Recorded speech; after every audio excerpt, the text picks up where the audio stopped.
Good morning all of you. BSc part final year के अंदर physical chemistry की unit 4 thermodynamics second चली थी अपनी। उसमें हम इससे पहले पढ़े थे एंट्रोपी का कंसेप्ट और एंट्रोपी स्टेट फंक्शन के रूप में और टेम्परेचर प्रेशर और वॉल्यूम के फंक्शन के रूप में एंट्रोपी। उन सभी से कंक्लूजन ये निकला था कि जो अपनी एंट्रोपी होती है एस, वो टेम्परेचर पे हमेशा डिपेंड करेगी।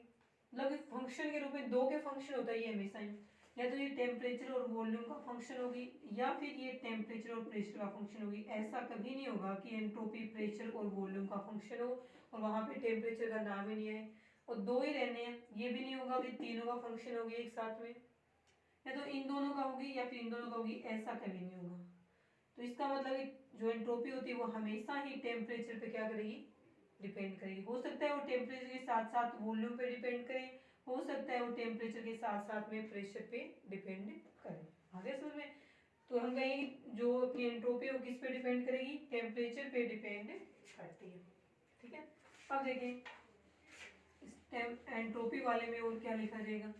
इसमें तक अपने को बताया कि एंट्रोपी में चेंज होता है डीएस, वो किसके इक्वल होता है, तो इसमें हम लिखेंगे कि ये इक्वल में रहेगा सीपी बाई टी भी लिख देते, सीपी बाई टी है, इसके क्या रहेगा, इक्वल में। या फिर इसको हम इस प्रकार से लिखें कि कांस्टेंट वॉल्यूम पे हीट कैपेसिटी है वो किसके इक्वल होती है, इसके इक्वल होती है, और कांस्टेंट प्रेशर पे हीट कैपेसिटी है वो रहेगी इसके इक्वल रहेगी।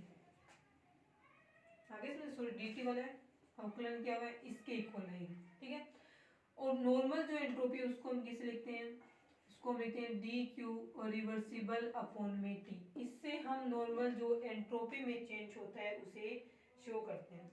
अब देखते हैं कि अब ये जो एंट्रोपी है डीएस इन दोनों इक्वेशन से किसके इक्वल आएगी, तो इसे हम लिखेंगे कि डी क्यू रिवर्सिबल अपॉन में डी टी कब, यदि ये कांस्टेंट वॉल्यूम पे हो ऐसा समीकरण, या फिर हम यहाँ पे इसे लिखें डीएस लिख देते हैं, यानी कि कांस्टेंट वॉल्यूम पर कांस्टेंट वॉल्यूम स्थिर आयतन पे टेम्परेचर इंक्रीज करने पे एंट्रोपी इंक्रीज होगी। तो किसके इक्वल आएगी ये, सीवी अपॉन में टी के। पीछे इक्वेशन आई थी। इसी प्रकार से हम एंट्रोपी को इस प्रकार से लिख सकते हैं डीएस अपॉन में dt कांस्टेंट प्रेशर पे, यदि ये कांस्टेंट प्रेशर पे आएगी तो ये इसके इक्वल आएगी dp by cp by tk। Constant pressure पे टेम्परेचर इंक्रीज करेंगे तो भी एंट्रोपी इंक्रीज होगी। ये इक्वेशन इस प्रकार से बनेगी। अब इस इक्वेशन का यदि हम इन वाले इक्वेशन का क्या करें, यहाँ पे इंटीग्रेशन करते हैं, तो इंटीग्रेशन करने पे इक्वेशन क्या बनेगी वो देखें।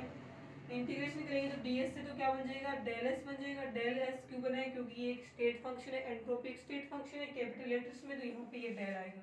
यदि ये पाथ फंक्शन होता तो यहाँ पे ये डेल है उसका यूज नहीं करते। अब इसकी इक्वेशन बनेगी, यहाँ पे वॉल्यूम वाले की बात है तो ये बन जाएगी CV ln, क्योंकि अपने को इसकी जो समाकलन है वो किस में करना है, समाकलन करेंगे तो इसको हम इस प्रकार से लिखेंगे, वो एक स्टेप वो लिखे थे इसमें, समाकलन करेंगे इसका तो सीवी समाकलन से बाहर आ जाएगा, तो ये लिखा जाएगा dt बाई टी t1 से लेके t2 की रेंज में। cp वाले की बात करें तो cp कांस्टेंट है, बाहर आ जाएगा t1 से t2 की रेंज में dt बाई टी।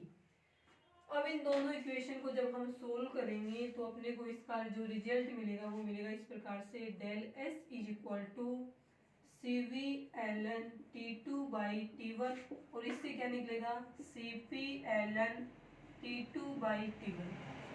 ये पता है अपने को ln इज इक्वल टू क्या होता है 2.303 log के इक्वल होगा, तो del S is equal to यहाँ पे बनेगा 2.303 CV log T2 by T1।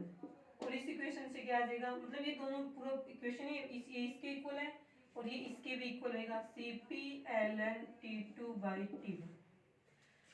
तो इस समीकरण से हम एंट्रोपी चेंज है उसको ज्ञात कर सकते हैं। ये तो कब है, जब कांस्टेंट आयतन पे देख रहे हैं हम टेम्परेचर का क्या इफेक्ट पड़ेगा, और ये कब है कि जब कांस्टेंट प्रेशर पे देख रहे हैं हम कि एंट्रोपी का क्या, एंट्रोपी पर टेम्परेचर का क्या इफेक्ट रहेगा।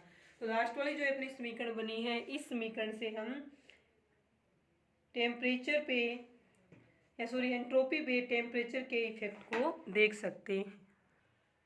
ये हो गया temperature dependency of entropy, entropy की ताप पे निर्भरता। उसके बाद में देखें नेक्स्ट टॉपिक रहेगा अपना entropy change in physical change. जब फिजिकल चेंज होता है किसी पदार्थ का तो उस फिजिकल चेंज के टाइम उसकी वहां पे एंट्रोपी में क्या चेंज रहेगा वो पढ़ना है। ठीक है, तो नेक्स्ट हेडिंग रहेगी अपनी entropy change, entropy change in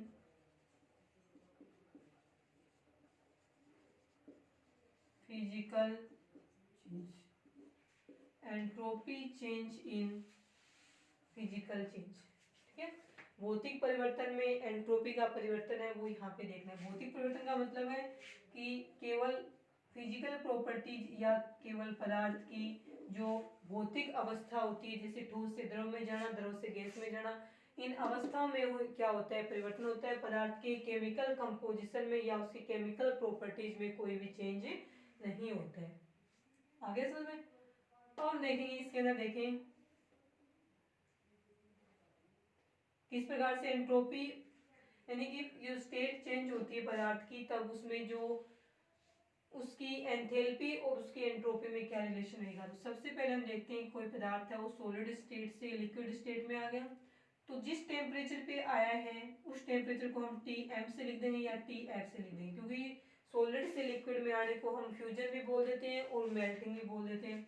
तो इन दोनों, तो वह टेम्परेचर जिसपे कोई भी सॉलिड है वो मेल्ट होना स्टार्ट होता है या फिर फ्यूजन होना स्टार्ट होता है, उसका वो क्या कहलाता है, उसका गलन बिंदु या गलनांक है वो कहलाता है, मेल्टिंग पॉइंट। अब देखिए अब इस सिस्टम की एंट्रोपी क्या होगी, डेल एस फ्यूजन हो जाएगी। इसको हम किससे ज्ञात करेंगे, तो हम बोलेंगे इस सिस्टम की एंथैल्पी पता होनी चाहिए अपने को कि जब सॉलिड से लिक्विड में आया तब इसकी एंथैल्पी क्या थी और उसके अंदर हम टेम्परेचर का भाग देंगे उस स्टेट चेंज होने में या उस फिजिकल चेंज में जो टेम्परेचर काम है वो वाला, या फिर इसको हम सारों को फ्यूजन लिखे तो इसको हम फ्यूजन से लिख देंगे, Tf से लिख देंगे। इस वाले इक्वेशन से हम ये जो फिजिकल चेंज हुआ है जिसमें पदार्थ सॉलिड स्टेट से लिक्विड स्टेट में आया है, इस टाइम जो एंट्रोपी में चेंज होता है उसे हम ज्ञात कर सकते हैं। उसके बाद में सेकंड जो चेंज होता है वो हम मान लें कि लिक्विड था पदार्थ और गैस फॉर्म में चला गया। अब लिक्विड से गैस में जाना वेपोराइजेशन हो गया, तो यहाँ पे जो टेम्परेचर होगा उसको हम बी लिख देंगे, Tb बॉइलिंग पॉइंट। द्रव का वह ताप जिसपे वह बॉयल होना स्टार्ट करता है और उबलना शुरू करता है उसे उस द्रव का गलनांक बिंदु कहा जाता है। अब इस फिजिकल चेंज की यानी जब पदार्थ लिक्विड स्टेट से गैस स्टेट में आया था उस समय उस पदार्थ की जो एंट्रोपी होगी, एंट्रोपी में चेंज होगा लिक्विड और गैस में, वो क्या रहेगा, डेल एस वेपोराइजेशन, क्योंकि वाष्पीकरण हो रहा है ना, द्रव का वाष्प में बदलना वाष्पीकरण। अब इनमें एंट्रोपी चेंज होगा पता है क्योंकि हमने एंट्रोपी का ऑर्डर लिखा था, एंट्रोपी पढ़ी थी कि सबसे ज्यादा एंट्रोपी होती है गैस सिस्टम की, फिर लिक्विड की और उसके बाद में होती है सॉलिड सिस्टम की। तो इन तीनों स्टेट की एंट्रोपी अलग अलग है, तो एक स्टेट से दूसरी स्टेट में जब पदार्थ जाएगा तो एंट्रोपी में भी क्या रहेगा, चेंज रहेगा। तो यहाँ पे जो एंट्रोपी चेंज है उसको हम लिखेंगे इस चेंज की एंथैल्पी चेंज डिवाइडेड बाय यहाँ का टेम्परेचर, Tb से लिखेंगे, ये रहेगा इस प्रकार से। ठीक है, तो फिजिकल चेंज है उसमें होने वाले एंट्रोपी चेंज को हम इस प्रकार से ज्ञात कर सकते हैं। इसके लिए अपने को क्या पता होना चाहिए, उस फिजिकल चेंज की एंट्रोपी और उसका टेम्परेचर है वो पता होना चाहिए। ठीक है, उसके बाद पढ़ेंगे हम इसके अंदर ट्राउटन का नियम। ट्राउटन इसमें साइंटिस्ट का नाम है, देखिए न्यूटन के नियम में अपने को पढ़ना गया है। न्यूटन का नियम है वेपोराइजेशन की जो एंट्रोपी है उसके लिए दिया गया। ये देखें नेक्स्ट रहेगा अपना ट्राउटन का नियम। तो ट्राउटन साइंटिस्ट था, उसने न्यूटन के नियम के नाम से विषय में जानते हैं। ट्राउटन ने क्या बताया अपने नियम में कि मोस्टली लिक्विड, अधिकांश द्रव ऐसे होते हैं जिनके लिए वेपोराइजेशन की एंट्रोपी, वेपोराइजेशन मतलब लिक्विड से गैस फॉर्म में जाना, तो इस प्रोसेस को क्या बोलेंगे, वेपोराइजेशन की प्रोसेस। तो न्यूटन ने ये बोला कि मोस्टली लिक्विड्स ऐसे होते हैं जो कि जिनके जो जब लिक्विड स्टेट से वेपर स्टेट या गैस स्टेट में जाते हैं तो वहाँ पे जो एंट्रोपी में चेंज होता है उसे वेपोराइजेशन की एंट्रोपी के नाम से जानते हैं। और मोस्टली लिक्विड्स के लिए वेपोराइजेशन की एंट्रोपी का मान निश्चित होता है और वो रहेगा 19 joule kelvin inverse mole inverse के इक्वल होता है। तो इस नियम के अनुसार अधिकांश द्रव हैं उनके वाष्पीकरण की एंट्रोपी का मान फिक्स होता है तथा वह 19 joule kelvin inverse mole inverse के इक्वल होता है। तो ऐसे द्रवों के लिए एंट्रोपी चेंज की इक्वेशन क्या होती है, del S vaporization is equal to del H vaporization divided by, अब लिक्विड से गैस में जाना टेम्परेचर कौन सा रहेगा, बॉइलिंग पॉइंट इनटू में टीबी। अब देखें ये अपने को पता है, सॉरी डिवाइडेड बाई टीबी। अब ये अपने को पता है मोस्टली लिक्विड्स के लिए ये आएगी, और ये अब ये याद करनी है उस लिक्विड में क्या कहते हैं हम, del H vaporization is equal to, इस टीबी को उठा के इस साइड ले जाएंगे तो ये लिखा जाएगा मल्टीप्लाई में इनटू में टीबी। ये इक्वेशन है अपनी यहाँ पे बन जाएगी।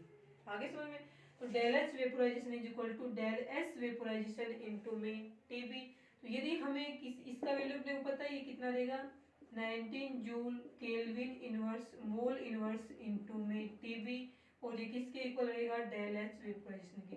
यदि हमें किसी लिक्विड के बॉइलिंग पॉइंट का मान पता हो तो हम इस वाले इक्वेशन से उसके वेपोराइजेशन की एंथैल्पी को यानी वाष्पीकरण की एंथैल्पी को ज्ञात कर सकते हैं, क्योंकि वाष्पीकरण की एंट्रोपी पहले से पता होती है, मोस्टली लिक्विड्स के लिए ये होगी।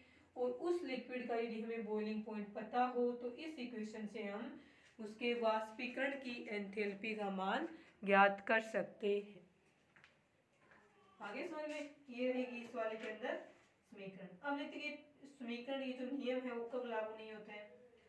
तो टूटोन के नियम की यदि हम क्या देखें, लिमिटेशन देखें, टूटोन के नियम की लिमिटेशन में ये लिखा जाएगा कि वे लिक्विड्स जिनमें सभी पे लागू नहीं होती, कुछ पे सभी पे लागू नहीं होती है, कौन से पे लागू नहीं, तो वे विलयन या वे द्रव जिनमें एसोसिएशन की क्रिया होती है। एसोसिएशन का मतलब होता है संगुणन। तो वे द्रव जिनमें संगुणन की क्रिया होती है, जैसे कि अपना अल्कोहल हो गया, जैसे कि हो गया यहाँ पे एमीन हो गया, जैसे इसके अलावा और क्या बोले अपन, या फिर ईथर हो गया। इन लिक्विड्स के ऊपर या इन द्रवों पे टूटोन का नियम लागू नहीं होता है, क्योंकि इन सभी में हाइड्रोजन बॉन्डिंग के कारण से इसके मॉलिक्यूल्स आपस में एसोसिएट हो जाते हैं। इस कारण से इन लिक्विड्स पर टूटोन का नियम लागू नहीं होता है। दूसरी लिमिटेशन ये होगी कि वे लिक्विड्स जिनके बॉइलिंग पॉइंट का मान 150 केल्विन या 150 केल्विन के बराबर हो, ये साइन से पता चलेगा, या फिर जिनके बॉइलिंग पॉइंट का मान 150 केल्विन से ज़्यादा हो, उन लिक्विड्स पर हम टूटोन के नियम को अप्लाई नहीं कर सकते हैं। आगे समझ में, वे लिक्विड्स जिनमें एसोसिएशन की क्रिया पाई जाती हो उनके अंदर भी, उनके ऊपर भी हम ये टूटोन का नियम अप्लाई नहीं कर सकते। और वे लिक्विड्स जिनके बॉइलिंग पॉइंट का मान 150 केल्विन के इक्वल हो या इससे ज़्यादा हो, तो उनके ऊपर भी हम इस टूटोन के नियम को लागू नहीं कर सकते। इसके अलावा जो बाकी लिक्विड्स बच के उनके ऊपर हम टूटोन के नियम को लागू कर सकते हैं। ठीक है,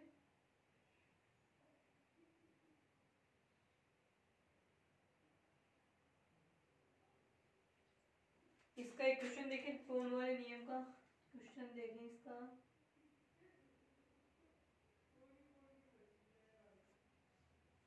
क्वेश्चन में अपने को दिया मिलेगा सिर्फ बॉइलिंग पॉइंट। बॉइलिंग पॉइंट देकर के ये पूछेगा कि वहाँ पे ये ज्ञात करो वाष्पीकरण की एंथैल्पी। तो आपको इस फॉर्मूले में 90 joule kelvin inverse mole inverse की जगह, सॉरी इस डेल एच वेपोराइजेशन की जगह ये वैल्यू रखनी है, और टीबी की जगह जो बॉइलिंग पॉइंट अपने को दिया हुआ है केल्विन में वो रखना है। यदि केल्विन में नहीं दिया हुआ हो, सेंटीग्रेड में दिया हुआ हो, तब उसको हम केल्विन में चेंज करके ये वाला रख देंगे। ठीक है, ये रहेगा आपके टूटोन का नियम। उसके बाद में देखिए नेक्स्ट क्या रहेगा।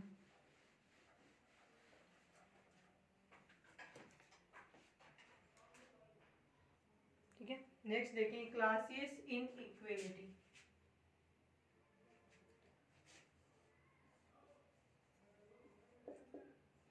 क्लासेस इन इक्वेलिटी, हिंदी में बोल देंगे इसको क्लासेस असमानता। ठीक है, क्लासेस की असमानता सही यूज। ठीक है, क्लासेस एज वाले को क्या लिखेंगे कि एंट्रोपी चेंज की इक्वेशन को हम किस प्रकार से लिख सकते हैं, रिवर्सिबल प्रोसेस में एंट्रोपी चेंज को हम इस समीकरण से शो करते हैं, dq reversible divided by t।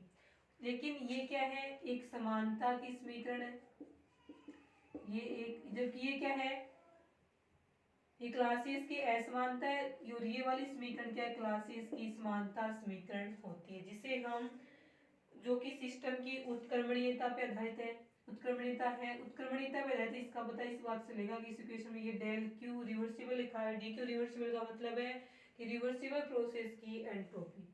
तो ये जो समानता समीकरण है वो सिस्टम की रिवर्सिबिलिटी पे आधारित है, यानी ये इक्वेशन हमने ये मान के दी है कि सिस्टम कैसा है, उत्क्रमणीय है। आगे समझ में, ये समीकरण हमने ये मान के, एक समानता समीकरण है और इस समीकरण को हमने ये मान के दिया है कि ये एक उत्क्रमणीयता को बताने वाली जो अभिक्रिया होती है उसी के लिए एंट्रोपी की समीकरण। लेकिन जितने भी प्रक्रम होते हैं जो कि प्रकृति में अपने आप से संपन्न होते हैं, प्राकृतिक प्रक्रम, वो कैसे होते हैं, स्पॉन्टेनियस प्रोसेस होते हैं। प्रकृति में होने वाले सभी प्रक्रम कैसे होते हैं, स्पॉन्टेनियस प्रोसेस होते हैं, और वो स्पॉन्टेनियस प्रोसेस है वो क्या होते हैं, इरिवर्सिबल होते हैं, अनुत्क्रमणीय होते हैं, क्योंकि प्रकृति में होने वाले जो प्रक्रम होते हैं वो अनुत्क्रमणीय होते हैं, अर्थात वे एक ही दिशा में चलते हैं। एक दिशा में चलने वाले को हम क्या बोलते हैं, इरिवर्सिबल प्रोसेस के नाम से उसे हम जानते हैं। अब ये इरिवर्सिबल प्रोसेस हो गया, तो इस प्रोसेस पे जो अपनी प्रकृति में हो रहे हैं स्पॉन्टेनियस स्वतः प्रक्रम है, अनुत्क्रमणीय प्रक्रम है, उनके ऊपर हम इस समीकरण को अप्लाई नहीं कर सकते। तो उन प्रक्रमों के लिए जो एंट्रोपी में चेंज होगा उसको बताने के लिए क्लासियस नाम के साइंटिस्ट ने एक समीकरण दी थी, जिसे क्लासियस की असमानता समीकरण के नाम से जाना जाता है। असमानता क्यों बोला, क्योंकि इसको समानता समीकरण बोल चुके हैं पहले ही। तो क्लासियस ने वे प्रक्रम जो प्रकृति में अपने आप संपन्न होते हैं, जो स्वतः प्रक्रम होते हैं और जो अनुत्क्रमणीय प्रकृति के होते हैं, उनके ऊपर या उनकी एंट्रोपी को बताने के लिए क्लासियस ने अपने एक समीकरण दी थी, जिसे इस प्रकार से लिखेंगे हम डी क्यू अपॉन में टी। साइन इस बार किसका नहीं आएगा, इक्वलिटी का नहीं आएगा, ये वाला साइन आएगा, मतलब इसकी कंपेरिजन में इसकी वैल्यू क्या रहेगी, ज्यादा रहेगी। इसे हम क्लासियस की असमानता समीकरण के नाम से जानते हैं। तो क्लासियस की दो समीकरण होगी, एक तो समानता वाली जिसे उत्क्रमणीय प्रक्रम पे लागू करते हैं, और दूसरी असमानता समीकरण ये वाली जिसे प्रकृति में स्वतः होने वाले अनुत्क्रमणीय प्रक्रमों पर लागू किया जाता है। ये रहेगा इसके अंदर क्लासेस इनइक्वलिटी, रिवर्सिबिलिटी दोनों दिशाओं में चलते हैं, इरिवर्सिबल केवल एक दिशा में चलते हैं। जैसे कि पेड़ है, कोई पेड़ है उसके ऊपर कोई पत्ता है, वो येलो कलर का हो गया, येलो कलर का होने के बाद में उसको वो नीचे गिरेगा, किसी भी मेथड से हम उस गिरे हुए पत्ते को हटा करके वापस पेड़ पे नहीं लगा सकते। तो इसका मतलब पेड़ से पत्ता गिरना कौन सी प्रोसेस है, जो प्रकृति में होती है, इरिवर्सिबल होती है, उसके ऊपर हम ये वाली इक्वेशन लागू नहीं करेंगे। कौन सी करेंगे, क्लासियस की असमानता समीकरण को हम वहां पे लागू करेंगे। ये रहेगी क्लासियस की असमानता, हो गया असमानता समीकरण। उसके बाद में देखें तो क्लासियस के असमानता समीकरण आए एक नंबर में, तो आपको ये वाली लिखनी होती है, किस पे लागू होती है, स्वतः यानी अनुत्क्रमणीय प्रक्रम है उनके ऊपर ये समीकरण लागू होते हैं। ये होगी आपकी क्लासियस इनइक्वलिटी समीकरण। उसके बाद में देखें नेक्स्ट पढ़ेंगे अपन entropy as a criteria of spontaneity. तो ये बताइए एंट्रोपी, देखिए entropy as a criteria of spontaneity and equilibrium. Next topic रहेगा entropy as a criteria of spontaneity. Spontaneity का मतलब है स्वतः प्रक्रम के लिए, स्पॉन्टेनिटी एंड इक्विलिब्रियम। इक्विलिब्रियम यानी साम्यावस्था की स्थिति में और स्वतः प्रक्रम की स्थिति के अंदर स्पॉन्टेनिटी, स्पेलिंग लिखेंगे EITO है, ठीक है। स्पॉन्टेनिटी और इक्विलिब्रियम की कंडीशन होती है उस समय एंट्रोपी देखनी है। तो अपने को पता है साम्यावस्था की जो स्थिति होती है इक्विलिब्रियम वाली, उसके लिए आवश्यक कंडीशन क्या है, कि प्रोसेस कैसी होनी चाहिए, रिवर्सिबल यानी उत्क्रमणीय होनी चाहिए, क्योंकि ए से बी में गया, बी से वापस ए में आया, रिवर्सिबल है तो इसी में तो साम्यावस्था आएगी ना, कि कुछ प्रारंभ में ए से बी बना, बी से कुछ समय बाद में ए बनना स्टार्ट हो गया, तो वह अवस्था जिस समय जिस अवस्था पर ए से बी जितना बन रहा है उतने ही रेट से बी से ए बन रहा है, ए से बी जितनी मात्रा में बन रहा है उतनी ही मात्रा में बी से ए बन रहा है। इसका मतलब यहाँ क्या आ गया, साम्यावस्था की स्थिति या इक्विलिब्रियम है वो स्टेब्लिश या फिर स्थापित हो गया। तो इक्विलिब्रियम या साम्यावस्था के लिए आवश्यक कंडीशन क्या है कि प्रोसेस कैसी होनी चाहिए, रिवर्सिबल या उत्क्रमणीय होनी चाहिए। तो इसमें फर्स्ट लाइन के लिए क्या लिखी जाएगी कि साम्यावस्था के लिए आवश्यक शर्त है प्रक्रम की उत्क्रमणीयता। देखिए आवश्यक शर्त होगी इसमें उत्क्रमणीयता की समीकरण होती है, किसी भी समीकरण में कोई भी उत्क्रमणीय प्रक्रम हो तो उत्क्रमणीय प्रक्रम के लिए एंट्रोपी चेंज को हम क्लासेस की समानता समीकरण से प्रदर्शित करते हैं, ds is equal to del Q upon में डी। ठीक है, रिवर्सिबल या उत्क्रमणीय प्रक्रम की जो साम्यावस्था के लिए आवश्यक प्रक्रम उत्क्रमणीय हो और उत्क्रमणीय प्रक्रम की एंट्रोपी चेंज को हम क्लासेस की समानता समीकरण से प्रदर्शित करते हैं, तो उसके लिए ये वाला लिखा जाएगा। इसमें आता है यदि समीकरण है ना, और दूसरी ओर स्वतः परिवर्तिता, दूसरी ओर जो स्पॉन्टेनियस इक्विलिब्रियम वाला पढ़ लिया, इसके लिए ये लगेगा। दूसरा आएगा स्पॉन्टेटी वाला, तो अपने को पता है स्पॉन्टेटी का मतलब है कि जो स्पॉन्टेनियस प्रोसेस होते हैं, जैसे इक्विलिब्रियम के लिए आवश्यक कंडीशन है कि वो प्रोसेस कैसे होनी चाहिए, रिवर्सिबल, वैसे ही स्पॉन्टेनियस या स्वतः प्रक्रम के लिए क्या आवश्यक होता है कि वो क्या हो, इरिवर्सिबल प्रोसेस हो। और इरिवर्सिबल प्रोसेस के लिए एंट्रोपी चेंज को हम क्लासियस की असमानता समीकरण से प्रदर्शित करते हैं। उसके बाद में ये दो निष्कर्ष निकल गए, ये कब आएगा, इसके लिए क्या आवश्यक है, कौन सी समीकरण, क्लासियस की समानता समीकरण, क्लासियस की असमानता समीकरण। अब बताइए यदि इन दोनों के बीच में यहाँ पे साइन इसका हो सकता है साइन, ये वाला दो प्रकार के साइन मिले ना, एक तो ये और ये दो वाले साइन है यहाँ पे प्राप्त हुए, तो इसमें लगे यदि ये समीकरण है वो समानता वाला साइन है उसके अनुरूप हो तब तो प्रक्रम, यदि ऐसा साइन मिले अपने को तब तो हम कहेंगे कि वो परिवर्तन कैसा है, इक्विलिब्रियम या साम्यावस्था में है। और यदि हमें ऐसा साइन प्राप्त होता है तो इसका मतलब प्रोसेस कैसी होगी, स्पॉन्टेनियस की प्रोसेस है वो होगी। यदि समीकरणों में ऐसा साइन प्राप्त हुआ इसका मतलब साम्यावस्था में है प्रोसेस, ऐसा साइन हुआ इसका मतलब वो प्रोसेस कैसी है, स्पॉन्टेनियस प्रोसेस है वो मानी जाएगी। ठीक है, इसके बाद में हम नेक्स्ट पढ़ेंगे कि किसी भी प्रक्रम की तापीय साम्यावस्था का मतलब क्या होता है। छोटा सा पॉइंट इसमें वो होता है थर्मल तापीय साम्यावस्था, थर्मल इक्विलिब्रियम का मतलब क्या होता है, थर्मल साम्यावस्था, तापीय साम्यावस्था या थर्मल इक्विलिब्रियम का मतलब ये होता है कि वह सिस्टम जिसमें ये प्रोसेस हो रही है उस सिस्टम के प्रत्येक भाग का ताप क्या होना चाहिए, समान होना चाहिए। यदि यहाँ पे T1 टेम्परेचर तो यहाँ पे भी T1, यहाँ पे भी T1, सभी जगह क्या होना चाहिए, समान होना चाहिए। तो कोई भी सिस्टम यदि हम ये लिखें कि यदि यह प्रोसेस तापीय साम्यावस्था की स्थिति में हो रही है तो उसके लिए हम क्या लिखेंगे, उसके लिए लिखा जाएगा तापीय साम्यावस्था का मतलब ये है कि सभी जगह उस सिस्टम के सभी जगह ताप का मान क्या है, समान है। ठीक है, ये हो जाएगी तापीय साम्यावस्था की कंडीशन या शर्त। इसके बाद में नेक्स्ट है एंट्रोपी चेंज, गैसों के मिक्सचर, गैसों का आपस में हम मिक्सचर करेंगे उसमें क्या एंट्रोपी चेंज होता है वो करेंगे हम नेक्स्ट क्लास में। आज के लिए इतना ही।